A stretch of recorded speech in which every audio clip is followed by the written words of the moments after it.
orang itu cara berpikir nuruti nafsu, itu yang bahaya. Makanya Quran ngeritik ara'aita man ittakhadha ilahahu hawa. Orang yang cara berpikir itu nuruti hawa nafsu. Kalau zaman Nabi, zaman sahabat, zaman ulama itu enggak seperti itu. Sehingga cara berpikir itu mudah. Makanya kata Nabi absyiru ya ma'syaral muslimin kata. Kamu harus senang ya ma'syaral muslimin. Allah sekarang buka pintu langit yang sebelumnya enggak pernah dibuka. Dan Allah yubahi bikum malaikatah. Dan Allah membanggakan kamu kepada para malaikat. Kenapa? Umatnya Muhammad, umatnya Rasulullah Muhammad SAW, itu kalau sampean kepengen mati setiap saat itu baik, itu resepnya gampang kata Nabi. Addu faridotan wantadzoru ukhra. Jadi Allah memberitahu, ya Muhammad umatmu ini luar biasa. Jadi misalnya tadi kita sholat subuh, ditanya, Bahak kamu sekarang ngapain? Nunggu sholat duhur ya.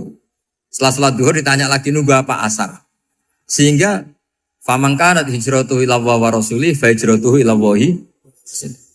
Jadi kalau ya sudah ini tak ijazahkan. Kalau setelah sholat subuh nunggu apa? Duhur. Setelah duhur nunggu. Sehingga ketika kita mati itu statusnya penunggu sholat. Tapi kamu kan enggak miskin. Kenapa? Penunggu kaya. Ya itu enggak masuk surga itu. Penunggu kemapanan. Berarti kan menunggu sesuatu yang seleranya nafsu. Beda kalau penunggu sholat. Berarti kamu di dunia menunggu ritual ibadah. Maka di antara ijazahnya Nabi apa? Addu faridotan wantadzoru ukhra. Melakukan satu fardu. Kemudian kita menunggu tugas berikutnya. Jadi niati saja setelah subuh nunggu apa? Duhur. Setelah duhur, meskipun kita di perapatan, apa? Nunggu asar. Ya. Tapi ya asar betul, jangan nunggu tok pas asar ndak. Jadi sebetulnya umat ini gampang sekali.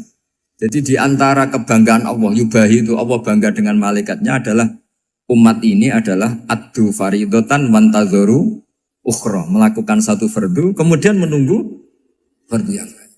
Dari mengkhidmati kampus, ingin mengkhidmati masyarakat. Dari satu masyarakat lokal Semarang menjadi sampai sekarang, sampai Banjarmasin. Unisula mau bikin kampus di sana, terus gitu. Dari satu tugas ke tugas yang lain. Makanya Islam diajarkan setelah satu tugas selesai, faida faruh tafan sok. Jadi sehingga hidup kita itu dinamis. Dari satu kebaikan menunggu kebaikan lain, dari satu kebaikan menunggu. Sehingga hidup kita ngapain? Nunggu satu kebaikan. Ini sudah masuk faman kanat hijratuhu ila Allah wa rasulih, fa hijratuhu ila Allah wa rasulih. Sehingga bayangkan kalau kita direkam Allah. Gusti kula ampun mati nak dereng sugih. Wis melarat puluhan tahun, sakit, nunggu sesuatu sing sifatnya nafsu, kepengin sugih. Sugih tok jak cukup. Tahu buruh wong sing tahu ngenyek ndekne lho, itu kan urung-urung wis dendam. Saya belum mau mati sebelum kaya dan buruhkan orang yang pernah melecehkan saya. Wis ngono akhirnya mati urung sugih. Berarti wis fakir matine hasud. Mau itu ngenes dunia akhirat kan kira-kira seperti itu. Kamu santai aja kalau fakir berarti meringankan hisab karena ada banyak harta. Yang mau dihisab papanya enggak punya apa-apa. Jadi saya mohon sekali ya, Islam itu mengawal kebahagiaan. Sebab itu sampai bahagia itu menjadi perintah Islam, qul bi fadlillah wa bi rahmatihi fa bidzalika falyafrahu. Karena dengan bahagia bi taat diharapkan orang Islam itu tidak bahagia atau cari kesenangan lewat jalur maksiat. Sehingga ciri utama wali apa? Ala inna awliya Allahi la khaufun alaihim walahum yahzan. Sehingga ulama dulu itu rileks-rileksnya. Termasuk yang saya ceritakan tadi, Imam Ahmad, Imam Syafi'i. Itu melihat apa saja rileks. Ya tadi kalau disenangi orang ya barokah, punya kawan kebaikan. Nak dineng ya barokah dineng di gedingi tonggo rada utang, ngeranjuk tulung gitu. Jadi rileks saja. Masyhur itu Imam Syafi'i ngendikan waman asaa ilaika faqat atlakoka. Orang yang berbuat buruk sama kamu, hakikatnya adalah membebaskan kamu. Atlako itu apa? Membebaskan. Enak gak jadi hidup gitu? Kalau kamu kan enggak, kok gedeng aku salahku apa? Malah kamu ujub tuh, orang kok gak tahu salahnya. Kamu jadi suami, istrinya ngomel, kurang apa saya sebagai suami? Ya kurang banyak, enggak ganteng, enggak kaya, enggak ini. Malah kalau diterangkan malah parah toh. Ya sudah rileks saja. Kalau dia ngomel ya tadi, alhamdulillah dapat pahala tanpa apa? Biaya. Terus ngomel kan butuh energi, paling yang tidak kuat 3 jam. Nanti juga berhenti apa? Terus ambil nilai positifnya. Misalnya ngomel sama suaminya, bagus lah. Kalau ngomel sama tetangga malah kayak apa gitu aja udah. Jadi ulama dulu itu gampang sekali melihat melihat hidup. Rasulullah ya gitu, melihat hidup tuh gampang saja. Ketika tanya, ya Aisyah apa ada sarapan? Tidak ada ya Rasulullah, ya sudah saya tak puasa. Jadi enteng saja. Kadang-kadang beliau ingin puasa, ya puasa sunat, ada sarapan nggak jadi puasa. Rileks. Nabi itu rileks. Kalau ngajari kebaikan juga rileks. Nah sekarang itu banyak orang yang karena mungkin kurang baca, Islam itu kayak menjadi aturan yang bengis, yang repot, yang mengekang. Itu tidak seperti itu. Yuridu wa bikumul yusra wala yuridu bikumul usra. Allah menghendaki agama ini mudah. Sehingga ada sahabat di Imami Mu'ad itu baca Baqarah. Sahabat ini pekerja petani. Mufarokoh ditinggal. Ketika Mu'ad lapor, ya Rasulullah ini ada orang munafik. Tengah-tengah sholat mufarokoh saya ditinggal. Yang disalahin itu tidak yang ninggal tapi Mu'ad. Afattanun anta ya Mu'ad. Kami itu tukang fitnah. Masa ngimami petani pakai surat Baqarah? Jadi yang disalahkan ini imamnya. Kalau kamu jadi imam, sholatnya ya yang cepat. Makanya terus banyak orang kecepatan karena tadi. Jadi Nabi itu enteng sekali. Jadi apa ya? Nabi itu beda dengan yang kita bayangkan beda. Nabi pernah ngaji di masjid, kemudian ada tetangga lewat pakai cangkul ke kebun. Semua sahabat gerutu. Ini orang tidak benar. Ada Nabi ngaji ditinggal saja ke kebun, tidak ikut ngaji. Jawabannya Nabi tidak. Itu bagus itu ikut sunnah saya. Kenapa ya Rasulullah? Dia kerjanya nyari halal. Dan untuk menghidupi keluarganya itu juga ajaran saya. Sehingga yang ngaji ya ajarannya Nabi, yang nggak ngaji karena kerja mencukupi keluarga juga ajarannya Nabi. Segampang ini. Oh, kalau kayaknya kamu kan, wes gak roh akhlak kan gitu. Nabi rileks saja Nabi. Sampai bisa lihat itu di bab Fadhailul Kasbi. Makanya ini penting sekali supaya orang itu berpikir Islam atau mendakwakan Islam itu berdasar sanad ya yang muttasil yang pernah dilakukan Rasulullah SAW. Sesuatu yang dilarang Allah itu pasti madhar. Maka untuk melarang seseorang bergantung sama narkoba misalnya atau hal-hal yang bahaya pada fisik, itu satu tentu bagi ahlullah, tentu karena takut Allah. Tapi banyak masyarakat yang memang benar-benar bisa meninggalkan narkoba karena efek buruknya ganja. Bahwa itu mengakibatkan sakau, mengakibatkan tidak sadarkan diri, mengakibatkan kebangkrutan ekonomi macam-macam. Sehingga mereka benar-benar benci sama yang namanya narkoba. Jadi di antara manhajul Quran itu kalau mentakbih, memburuk-burukkan maksiat itu mesti dikritik innahu kana fahisyah. Innahu kana fahisyata wa maqta wa sa'a sabila. Innahu kana fahisyata wa sa'a sabila. Diulang beberapa kali. Sehingga dibutuhkan kecakapan untuk menganggap satu hal yang buruk itu fahisyah, sesuatu yang enggak rasional, sesuatu yang tidak positif, sesuatu yang pasti berdampak negatif. Sehingga kalau misalnya tadi dibacakan oleh Qori, kuntum khaira ummatin ukhrijat linnasi ta'muruna bil ma'ruf wa tanhauna 'anil munkar. Untuk berhenti dari kemungkaran itu satu takbihun litilkal munkar atau litilkal mungkarat, bahwa mungkarat itu kita cap, kita stigmasi bahwa itu buruk sekali. Seperti Nabi mengajarkan pemuda tadi, masa kamu suka ibu kamu digitukin lelaki lain, putri kamu, bule kamu, bude kamu, sehingga orang ini pikirannya termindset betapa buruknya zina. Sama seperti kita sukses memindset betapa buruknya narkoba, betapa buruknya bahan-bahan terlarang. Begitu juga seterusnya, terus pengkhianat dan sebagainya. Tapi problem manusia adalah dia itu akan mencari kebahagiaan atau kesenangan sesaat. Maka caranya gimana? Keinginan senang lewat maksiat ini dilawan dengan nyaman dengan taat. Saya ulang lagi, nyaman dengan taat. Sehingga ulama dulu punya kalimatul munajat, artinya kalimat hubungan pribadi sama Allah yang menjadikan orang itu nyaman. Dan ini yang diajarkan kitab-kitab tasawuf. Kitab tasawuf itu sukses mengajarkan melihat alam raya ini semuanya nyaman, termasuk yang mengecewakan.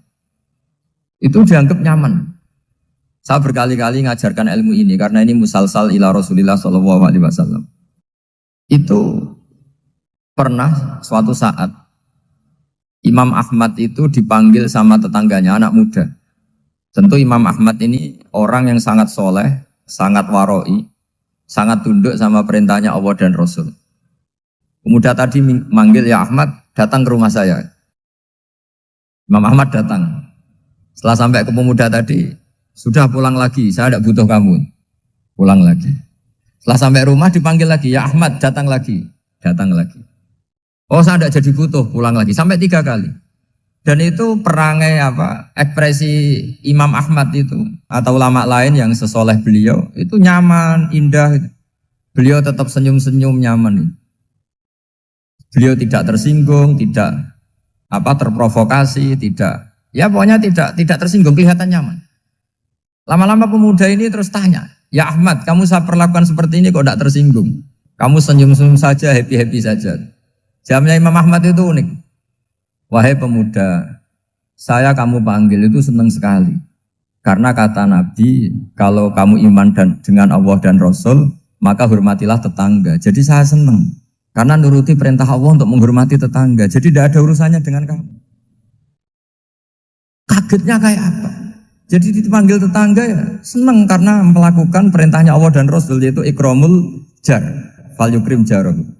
Disuruh pulang, kamu ingin saya pulang, ya saya pulang. Disuruh datang, ya saya datang. Jadi saya tidak tersinggung, saya tidak ada urusan dengan kamu. Urusan saya dengan Allah Subhanahu wa Ta'ala. Itu kalau bapak-bapak istrinya ngomel terus sabar itu ya bagus. Saya tidak punya urusan. Kalau kamu terprovokasi oleh istri, berarti kamu didikte oleh makhluk. Masa seorang rektor didikte makhluk? Kan tidak keren. Apalagi seorang Habib didikte makhluk, kan tidak keren. Yang bisa mendikte kita hanya Allah Subhanahu wa Ta'ala. Dan Allah mendikte kita, mengajarkan kita wa ashiruhunna bil ma'ruf fa in karihtuhunna fa'asa an takrahu shay'a wa yaj'alallahu fi khairan katsira. Jadi cara melihat istri kita bawel gitu atau cerewet, alhamdulillah ini ada pahala tanpa modal, cukup sabar. Kalau istri kamu sedang mesra, malah mintanya ke mall, malah biayanya tinggi. Murah mana dapat pahala dimarahin sama saat mesra minta ke mall? Milih yang pertama kan? Nah ya itu tidak usah modal. Ya gitu aja. Jadi kalau istri sedang marah, bawel, anggap saja ini rezeki. Dapat pahala tanpa apa? Biaya. Nah, kalau pas rukun malah nantang ke mall, biayanya malah tinggi. Jadi ulama dulu itu melihat dunia itu happy. Pernah Imam Syafi'i dikasih tahu, orang yang tadi nyium tangan kamu ya, itu di rumah menghujat Anda. Jadi dia sopan hanya di depan Anda, kalau di luar menghujat Anda. Jawabnya Imam Syafi'i lucu. Ya baguslah. Yang cerita ini kaget. Kenapa bagus ya Aba Abdillah? Kalau manggil Imam Syafi'i ya Aba Abdillah. Ya berarti saya masih wibawa, di depan saya tidak berani katanya. Jadi dipandang enteng saja. Jadi kalau kamu di depan kamu istri kamu tidak berani belanja, tidak ada kamu belanja banyak, anggap saja Anda wibawa. Jadi enteng saja. Pernah Imam Syafi'i dikasih tahu, separuh dari kampung Anda itu gak suka kamu. Ya baguslah. Kenapa? Oh nak rarukun malah bakal utang katanya gitu. Kira-kira yang utang itu yang rukun apa yang neng-nengan? Yang rukun. Jadi enteng saja. Masyhur itu makalahnya Imam Syafi'i. Waman asa'a ilaika faqad atlaqaka. Orang yang berbuat buruk sama kamu berarti membebaskan kamu. Kalau saya sedang nenengan sama Habib Hasan Toha Putra, beliau naik Alphard gak nawarin saya sah karena baru nenengan. Tapi kalau sedang rukun malah harus repot mana? Rukun sama ndak rukun? Repot rukun sebetulnya. Jadi Imam Syafi'i itu happy saja. Kalau sedang rukun sama tetangga ya dianggap rukun itu satu kenikmatan. Sedang ndak rukun ya dianggap satu kenikmatan. Jadi orang dulu itu serilek itu melihat dunia. Kalau kita kan enggak, ego. Wah saya ini suami kok dimarahin istri. Wah ini egonya bangkit. Padahal egonya bangkit itu ada kebodohan di situ. Yaitu seorang rektor didikte seorang istri, seorang makhluk. Apalagi kalau Anda daftar wali itu tidak akan jadi wali. Ini wali kok tunduk sama makhluk. Karena didikte apa? Makhluk. Maka Imam Ahmad ketika tetangganya bully gitu ya santai saja, beliau happy. Ketika pemuda tadi eskal janggal, kenapa kamu gak tersinggung ya Ahmad? Memangnya saya harus tersinggung gimana? Kan tak panggil tidak jadi, tak panggil tidak jadi. Hei pemuda, saya ini tidak punya urusan dengan kamu. Saya nuruti kamu karena perintahnya. Saya senang melakukan perintah Allah, harus berbaik sama kamu. Sampai 3 kali. Ajarkan Muhammad atau katakan Muhammad pada umatmu. Sebaiknya atau seharusnya mereka hanya gembira dengan melihat fadlnya Allah dan rahmatnya Allah. Ini harus kita pahami mulai dari konstruksi yang paling pokok, yaitu akidah. 2 ahwal. Ahwal itu 1 perilaku sosial. 3 mutammimat, sesuatu yang tidak pokok, tapi kita butuhkan dalam mengawal hidup ini. Saya beri contoh, itu sampai maksiat, itu karena cari kesenangan. Misalnya baru penat itu, ingin seneng, ada orang yang macam-macam lah, ingin melihat maksiat, apa itu pornografi, apa nyabu, apa macam-macam. Itu sebetulnya agama punya konsep yang luar biasa, yaitu seharusnya seseorang itu gembira. Gembira dengan ketaatan. Lalu pertanyaannya caranya gembira gimana? Gembira itu mudah. Jadi misalnya kamu sujud sama Allah Subhanahu wa taala. Terus cara berpikir begini. Ini sekaligus ijazah. Cara berpikir begini.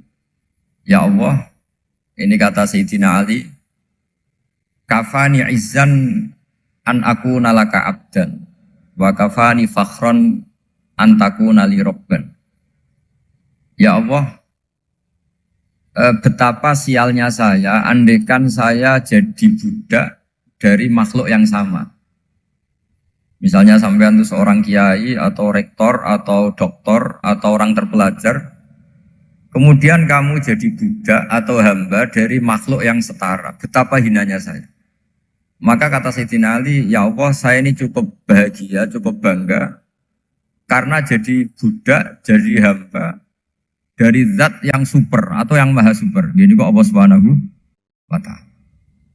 Sehingga ada kebahagiaan yang luar biasa karena menjadi hambanya Allah Subhanahu wa ta'ala. Setelah bangga dengan jadi hambanya Allah, maka kita akan malu. Malu misalnya kok saya bahagia itu nunggu melihat pornografi, melihat maksiat. Itu terus menjadi malu. Kenapa saya bisa didikte oleh hal-hal seremeh itu? Ya, kita malu karena didikte oleh hal-hal yang seremeh itu. Karena kita didikte oleh nafsu. Jadi izzatun nafsi, satu harga diri seseorang itu harus dihidupkan untuk hanya tunduk kepada Allah Subhanahu wa ta'ala. Sehingga Nabi itu melatih satu logika tarkul ma'asi. Nabi itu dulu ketika ada seorang pemuda yang ya karena mungkin pemuda ya, dia itu mau masuk Islam, tapi uniknya kata pemuda tadi, saya masuk Islam tapi asal dibolehkan bebas zina. Jadi ini agak sableng gitu. Jadi mau masuk Islam syaratnya dibolehkan apa? Zina atau free sex gitu. Karena orangnya agak hiper. Itu Nabi tidak langsung mengancam dengan neraka enggak. Ketika mau pamit gitu semua sahabat melarang. Mah itu jangan, kamu jangan suan Nabi, itu permintaan yang nggak masuk akal.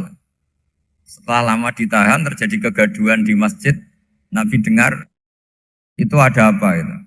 Itu ada pemuda yang mau masuk Islam tapi yasta'dzinuhu fi zina. Tapi mereka minta izin Nabi untuk tetap boleh zina. Kata Nabi, pemuda itu suruh masuk, suruh menghadap saya. Ketika menghadap Nabi, saya ulang lagi ketika menghadap Nabi, Nabi mengajarinya itu luar biasa. Nabi tidak langsung mengancam dengan neraka atau dengan azab tunda. Tapi kata Nabi, atuhibbuhu li ummik. Kamu suka kalau ibu kamu tuh jadi demenannya orang banyak. Oh enggak ya Nabi, yang demen ibu saya tak bacok kan. Karena ini ya agak preman, di mana-mana orang nakal agak preman.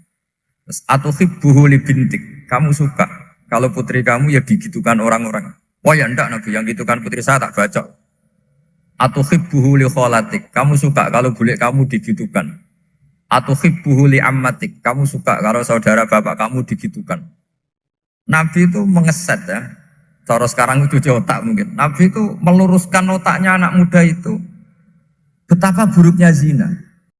Cara bahasa Arab ditakbih. Betapa buruknya zina. Kamu suka kalau korbannya ibu kamu, putri kamu, bude kamu, bule kamu. Sehingga orang itu matur ya hasbuka ya Rasulullah, ini sudah cukup. Saya tidak pernah melihat sesuatu seburuk zina. Jadi fa'alqallahu fi qalbihi bughdha zina. Kemudian Allah meletakkan di hatinya, menanamkan benci zina. Sehingga akhirnya pemuda tadi menjadi iffah, menjadi menghindari zina. Artinya begini ya, ini mungkin yang lolos dari para kita sebagai dai, kita tidak belajar banyak tarbiyahnya Rasulullah Shallallahu Alaihi Wasallam. Jadi kalau kita benci maksiat, itu jangan hanya ditakhzir, ditakutkan neraka itu enggak. Jangan hanya itu. Tapi di logika. Jadi kalau kita menghindari maksiat, itu selain karena takut azab, itu ada logika. Ada rangkaian pikiran yang menjadikan kita anti satu perbuatan apa maksiat. Jadi misalnya gini ya, kira-kira ginilah kalau contoh gampang itu.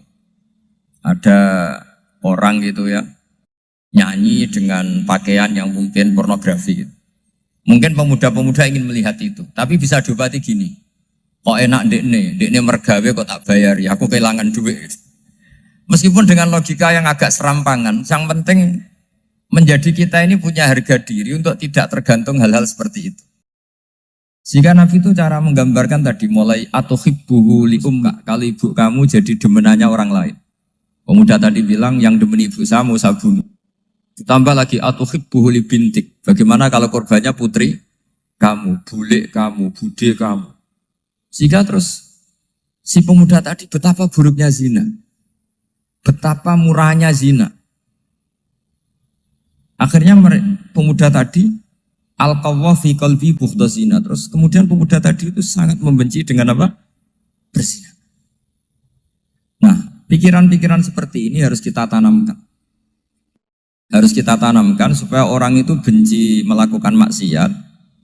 Karena satu memang takut suhtullah, takut dibendu Allah atau dibenci Allah.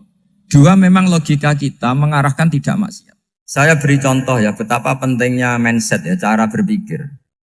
Orang itu menjadi kikir itu karena nganggap hidup itu lama dan uang itu penting. Kalau zaman Nabi itu sederhana kalau melihat hidup ini. Pernah suatu saat Nabi itu punya jatah makan. Karena Nabi itu hidupnya juga pas-pasan. Jadi Nabi itu unik. Beliau di satu sisi kaya raya. Bisa ngurmat Abu Hurairah, Ammar, Suhaib. Ashabu Sufa itu dirawat Nabi semua. Itu kan kaya, bisa ngerawat sekian orang. Tapi di sisi yang lain untuk pribadinya beliau miskin. Kadang nggak bisa makan hari itu. Tapi di saat yang sama bisa merawat Ahlus Sufa. Jadi keliru kalau orang hanya cerita Nabi itu miskin, untuk makan dirinya aja susah. Itu keliru. Kelirunya kalau tidak diteruskan, tapi Nabi mampu menghidupi Ahlus Sufa. Singkat cerita jatah makannya Nabi itu dikasihkan orang ketika Nabi tanya, ya Aisyah, makanan jatah saya di mana? Oh ya Rasulullah, tadi ada orang minta tak kasihkan, maka makanan itu habis. Apa kata Nabi? Kamu salah Aisyah. Yang kamu kasihkan itu justru yang masih. Ya yang kamu kasihkan itu justru yang masih. Sehingga Nabi menganggap, makanya Nabi terus ngendikan. Ya kalau mukhatabnya lelaki ya kira-kira begini. Wahallaka min malika illa ma akalta fa'afnaita walabista fa'ablaita. Terus hanya watasaddaqta fa'abqaita kata Nabi. Harta kamu ya kamu makan kemudian ke WC jadi kotoran atau punya pakaian mewah nanti rusak. Watasaddaqta fa'abqaita. Ada yang kamu sedekahkan yaitu yang abadi sampai akhir. Sehingga banyak pengusaha yang mencintai saya setelah tak ajari hadis itu. Misalnya punya uang 1 miliar karena dia spekulan atau pedagang rawan bangkrut, disedekahkan ke masjid 50 juta, yaitu yang abadi. Jadi kalau suatu saat bangkrut, dia masih punya uang 50 juta di akhirat. Jadi Nabi itu mengajari sedekah itu apa? Ya sedekah itu pengabadian uang. Kalau kita kan enggak, bilang sedekah itu nguras uang. Itu pikirannya setan, dan pikirannya orang Islam. Itu cara berpikir setan, bukan cara berpikir umat apa? Sehingga Sayyid Ali Zainal Abidin itu kalau ada orang minta, kemudian beliau ngasih, itu beliau bilang gini, marhaban biman hamala zati ilal akhirah. Matur nuwun nggih jenengan sembeto sangu kula nate. Jadi dianggap teller saja. Orang yang minta uang beliau itu dianggap tukang nyatet bank ini. Karena sudah ditabungkan. Ya sudah. Kalau kita kan enggak, wah pengemis tuh ganggu gini-gini. Kecuali pengemis profesi ya mungkin kita agak-agak enak. Karena zaman akhir itu ada pengemis apa? Profesi. Jadi repot. Terus tak beri contoh lagi kebahagiaan ketika kita milih Islam moderat. Islam kita diajarkan guru-guru kita, utamanya oleh guru kita Mbah Maimun. Saya juga sering ketemu beberapa ulama dunia, termasuk Habib Umar. Saya juga ikut sowan ke sini pas beliau sama Habib ini Hasan Toha Putra di sini sama orang-orang moderat. Itu cara berpikir juga luar biasa indah. Beliau pernah cerita ya, beberapa ulama lah, banyak yang cerita itu. Saya pernah diceritani seorang alim ketika ada orang ekstremis itu mau ngebom di tempat maksiat. Kebetulan yang maksiat itu kebanyakan ya orang Islam. Karena di negara yang mayoritas Islam. Ditanya sama Syekh Sa'rawi. Syekh Sa'rawi itu mufassir top di mana? Mesir. Ini mau tak habisin karena mereka orang Islam kok maksiat terus. Terus ditanya sama Imam Sa'rawi. Laumatu ala khini ma'asihim aina masiruhum. Kalau mereka mati dalam keadaan maksiat, mereka kemana? Ya ilanar, mereka pasti masuk neraka. Terus ditanya sama Imam Sa'rawi, wahal masiruhum ilanar muradun nabi amla. Punya umat maksiat kemudian mati masuk neraka, itu yang diinginkan Nabi apa enggak? Ya tidak aja. Ya sudah, enggak usah dibom, ditunggu tobatnya kata. Karena kalau mati dalam keadaan itu ke neraka dan itu tidak yang diinginkan Rasulullah Sallallahu Alaihi Wasallam. Terus ekstremis ini menjadi tobat, tidak berpikir ekstremis mas. Jadi orang itu harus berpikir mindset yang baik. Meskipun kadang berpikir baik itu ya agak-agak kacau. Ada seorang wali majdub itu kalau berdoa agak kacau, tapi nggak bisa dibantah. Masyhur itu doa itu. Ini sekaligus ijazah, tapi kalau sebelum wali nggak boleh. Itu datang ke makamnya Rasulullah SAW. Terus doanya itu begini. Ya Allah, sekarang terserah engkau. Ya Allah, sekarang terserah engkau. Jika saya kamu jadikan orang soleh, jika saya engkau jadikan orang soleh, maka surra habibuk, maka kekasihmu ini senang. Yang susah musuhmu yaitu setan. Tapi kalau engkau menjadikan saya orang fasik, maka yang susah kekasihmu, yang senang musuhmu. Jangan punya dua pilihan itu. Wah itu kan doa tapi kayak teror itu. Ya jadi berdoa di Raudhah. Wah itu pasti mandi itu karena agak-agak maksa Tuhan itu. Ya Allah, engkau punya dua pilihan. Jika saya jadi orang soleh, maka kekasihmu ini senang. Musuhmu yang susah yaitu setan.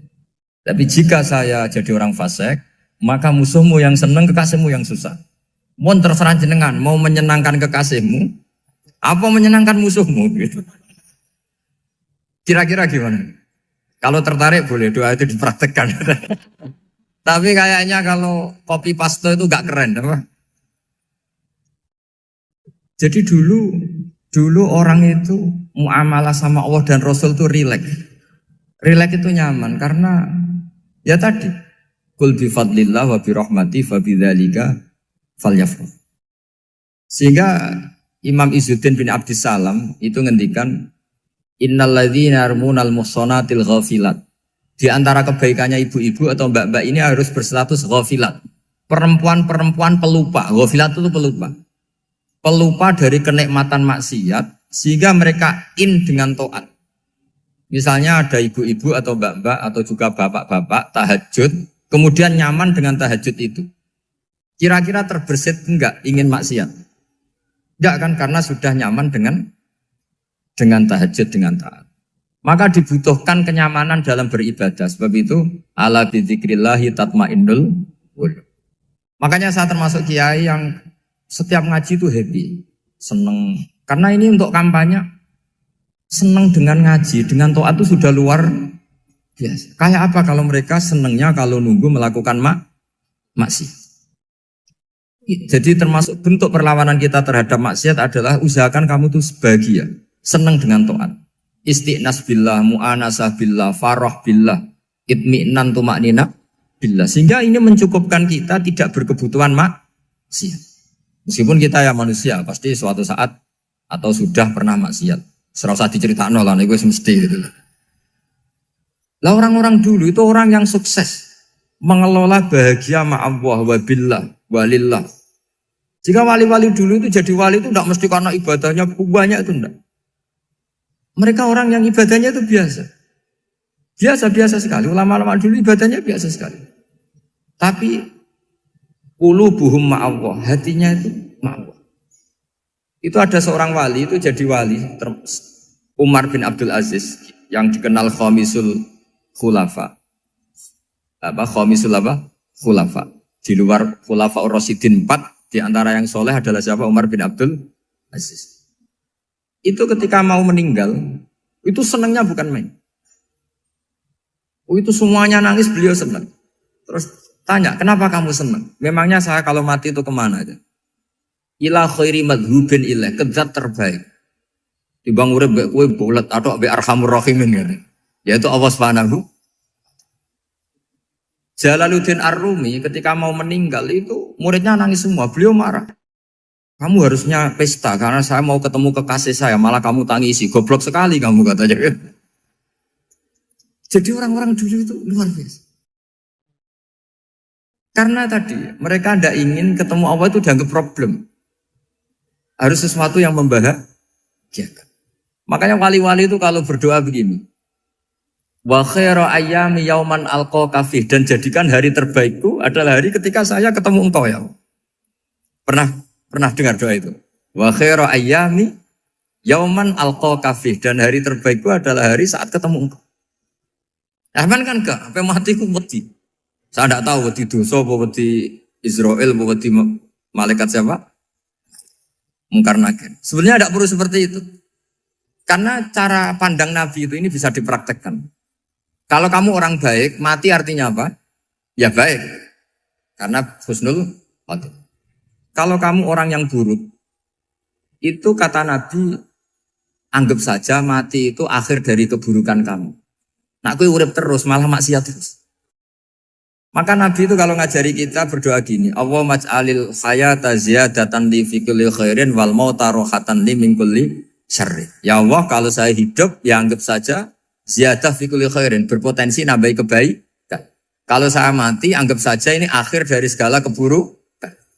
Maka saya berkali-kali, banyak tradisi ulama-ulama NU, ulama-ulama pesantren, ya ada hanya NU, pokoknya ulama-ulama alim. Itu kalau ada orang mati, orang nakal gitu mati, ini saya gitu. Itu hadirin mesti gak terima. Wapi enang itu wong wakal.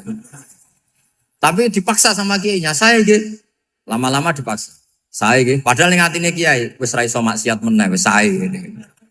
Karena dengan mati berarti saya sudah tidak bisa maksiat lagi.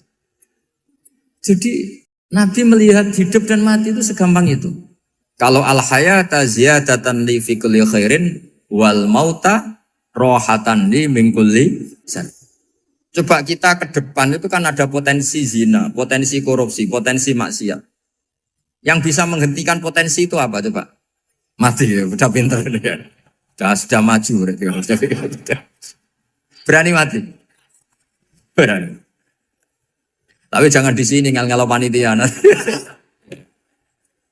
Artinya yang selama ini kita risau dengan kematian, dengan apa? Nabi ngajari kita tadi. Allah maj'alil hayata ziyadatan li fi kulli khairin wal mauta rohatan li min kulli syarr. Ya Allah, jadikan hidup ini sebagai bekal menambah kebaikan, dan suatu saat kalau saya mati, semoga itu akhir dari segala keburukan. Jadi artinya Nabi itu ngajari kita itu positif terus. Sama seperti ulamanya tadi. Nak lagi rukun mbek tonggo ya sanggep ae kanca keapian. Nak nenengan ben ra utang ngoten. Dadi pokoknya penak terus itu loh. Nak bojo lagi ngamuk alhamdulillah gak ngajak belanja. Nak pas rukun ya alhamdulillah kok lagi rukun. Jadi gampang semua. Makanya ada seorang alim itu ngendikan begini, ada yang tanya. Saya tuh dulu ketika kaya, teman saya sering main ke saya. Setelah saya miskin gak ada teman-teman yang ke saya. Dikira si Habib ini kebetulan orangnya Habib itu mendukung keluhan dia. Ternyata enggak. Si orang alim itu bilang gini, malah bagus toh gitu. Kowe wis melarat buruhe wong. Ya sudah kamu miskin buruhnya orang lain. Misalnya tukang manol di pasar atau tukang becak. Kemudian teman-teman kamu datang, malah kamu malu tuh jadi tontonan. Bagus kalau mereka lupa, pas kamu miskin enggak ada yang lihat katanya. Jadi apa ya, dianggap enteng saja gitu. Akhirnya orang ini nggak jadi ngeluh. Selama ini kan kita ngeluh ya, ketika miskin teman-teman nggak datang. Coba kalau mereka datang pas kamu buruh bikin botol di orang lain, mantan bos buruh, malu gak? Milih datang kepada? Nggak lah, sudah bener itu. Jadi ulama dulu itu makanya sering baca biar tahu solusi hidup. Jadi ulama dulu tuh gampang sekali melihat kehidupan itu, gampang sekali, indah, gampang. Kebahagiaan ini pula yang harus kita latih dalam melakukan ketaatan. Tapi memang obsesi saya terbesar atau cita-cita saya terbesar memang setiap ngaji saya ingin orang mukmin semuanya itu bahagia. Dengan bahagia itu mereka tidak neko-neko ingin mencari kebahagiaan lewat jalur apa maksiat. Sehingga dalam konstitusi ulama yang ditulis di kitab-kitab usul fikih, dan itu kitab yang saya kaji, selalu saya kaji, itu membela-bela sesuatu yang mubah itu sampai luar biasa. Karena melihat mubah itu, misalnya Anda tidur itu berstatus mubah, Anda bermain catur berstatus mubah, Anda rileks sama teman jagungan semalam dengan teman rektor atau dosen atau yayasan, itu melihatnya bukan mubah tapi tarkul maksiyah. Misalnya saya semalaman asik Musamarah itu jagungan malam sama Habib Toha Al-Munawwar. Itu awang hitungnya bukan, wah ini jagungan ngalor ngidul tidak penting tuh enggak. Malam itu bahak tidak ke dugem, tidak ke tempat maksiat. Sehingga ada ulama yang mengatakan mubah itu enggak ada. Saya ulang lagi, mubah itu enggak ada. Kan umumnya ulama bagikan wajib, ya kan, haram itu. Terus diantaranya mubah, sunat, makruh. Ada ulama yang mengatakan mubah itu tidak ada. Kenapa? Logikanya begini, itsma min mubahin illa wa yatahaqqaqu bihi tarku haramimma. Karena tidak ada mubah yang Anda lakukan kecuali saat itu pasti ditinggalkannya sebuah keharaman. Misalnya Anda sedang jagungan sama istri di luar, di rumah, asik di rumah semalaman. Mungkin bahas hal-hal yang ringan. Mungkin melihat sinetron atau apalah yang ringan. Tapi di situ terjadi Anda meninggalkan ke tempat-tempat maksiat. Sekarang ninggal maksiat itu wajib apa mubah? Wajib. Padahal Anda sedang melakukan mubah. Nah itu dicatat oleh Allah itu tarkul haram, meninggalkan keharam.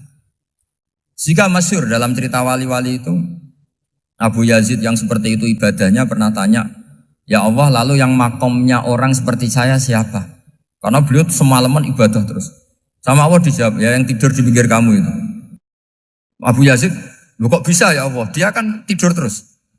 Ya kan dia tidur berarti meninggalkan keharaman. Ngomong sing potongan tukang maksiat itu apik turu apik melek kira-kira. Apik turu. Timbang sama nak melek pola wis turu ae kira-kira gitu.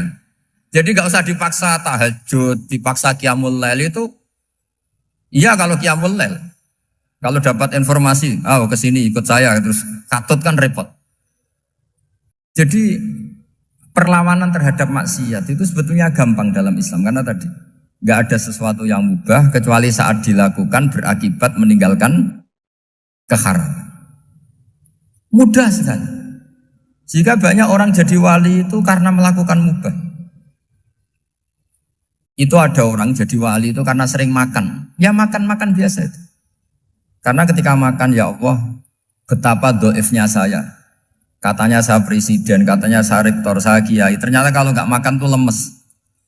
Apa hebatnya makhluk yang bergantung makhluk yang lain, yaitu makanan. Nah karena seperti itu terus dia al-laja ilallah, terus dia sungkeman ning Allah. Betapa lemahnya saya. Sebab itu ketika Quran mengkritik dan dengan tanda kutip kemungkinan Tuhannya Isa bin Maryam, itu ngeritiknya sederhana Quran itu. Mal masih ibnu Maryam illa rasul qad khalas min qablihir rusul wa ummuhu siddiqah kana yaqulanit ta'am. Isa itu tidak Tuhan, wong dia makan. Kamu kebayang nggak misalnya punya Tuhan, wah tadi Tuhan mampir ke rumah saya, dia lemes. Setelah tak kasih makan sehat lagi gitu. Itu kan nggak kebayang. Tapi Tuhan marung di rumah saya, lemes tak gratisin, kayaknya tidak punya uang gitu. Setelah makan, wah gairah lagi. Kebayang nggak punya Tuhan seperti itu. Sehingga Quran kalau gojlok sederhana, karena yakulanit ta'am. Sehingga wali-wali itu kalau makan itu sadar lemahnya dirinya, betapa dirinya tergantung makanan. Sesuatu yang tergantung itu artinya tidak hebat, tidak Tuhan. Jadi untuk menjadi wali, untuk menjadi dapat ridhonya Allah itu sebenarnya sederhana. Termasuk ada cara jadi wali yang agak kacau, tapi ini ya benar, asal niatnya benar. Misalnya Unisula besar, ya kurang besar lagi. Kita sudah punya uang, kurang banyak uang lagi. Itu Nabi Ayub. Itu kan seorang nabi. Pernah diuji Allah, ini ada di Sahih Bukhari. Nanti kamu tanya, hadisnya Sahih enggak? Ini ada di Sahih Bukhari. Kadang orang kota itu aneh. Enggak ahli hadis tapi tanya, Sahih enggak? Padahal anda kan dibodohi Sahih, ya ngandel saja. Jadi kadang ya aneh. Oh enggak tahu kok tanya. Itu Nabi Ayub itu sudah kaya, pas itu sudah kaya. Bukan cerita yang masih miskin, memang sudah kaya. Beliau di kamar dihinggapin satu belalang dari emas. Setelah belalang itu dikejar, ternyata yang jenis itu banyak, semuanya dari emas. Ngambil sana sini, ini yang kesa ini dipenuhin, saku ini dipenuhin, sampai banyak. Sama Allah digojlok. Kamu itu nabi saya. Kenapa kamu mengumpulkan harta sebanyak itu? Kamu itu nabi saya kok rakus? Jawabannya Nabi, ya Allah, siapa yang bisa kenyang dari rahmatmu? Ya, jadi kalau kamu punya uang 1 miliar, kok ingin 1 miliar 100, ingin 1 miliar 200, itu cara ngitung bukan uang. Ya Allah, siapa yang bisa kenyang dari rahmatmu? Karena rahmat Allah tidak terbatas, sudah Gusti tenang saja. Meskipun saya gini, rahmat Anda tidak akan habis. Sehingga waroi ada ilmunya, tomak juga ada ilmunya.